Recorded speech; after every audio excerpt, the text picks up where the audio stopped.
আজি বোলে এজনৰ ছোৱালীৰ জন্মদিনৰ উপলক্ষে আমাক খাদ্য খাব মাতিছে।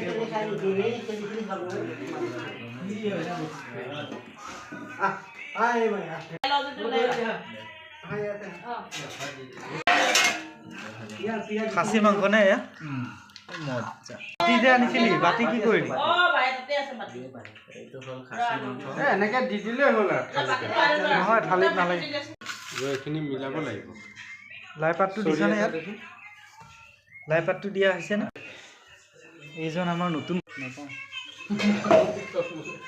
এইজন মেন মানুহ, তেওঁৰ জীয়েকৰ বাৰ্থডেৰ মানে জন্মদিনৰ উপলক্ষে আজি এই খাদ্যভাৰ তেওঁ মনস্থ কৰিছে।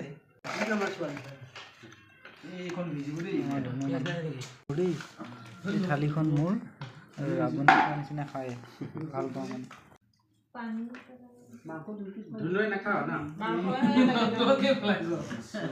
শুক্লেশ্বৰৰ জীয়েকৰ জন্মৰ উপলক্ষে মানে খাদ্যভাৰৰ ব্যৱস্থা কৰিছে। তাইৰ নামটো কি আছিল? মনালিছা বড়ো। তাইৰ উজ্জ্বল ভৱিষ্যত কামনা কৰি আমি নৱমিলন আত্মসহায়ক গোটে আশীৰ্বাদ কৰি ভৱিষ্যত উজ্জ্বল কৰি আমি এই খাদ্যভাৰ গ্ৰহণ কৰিবলৈ আগবাঢ়িছোঁ। ধন্যবাদ। মাংসহে বনাইছো দেই, দালি আৰু মাংসহে। দালিটো বাৰু কেদাৰে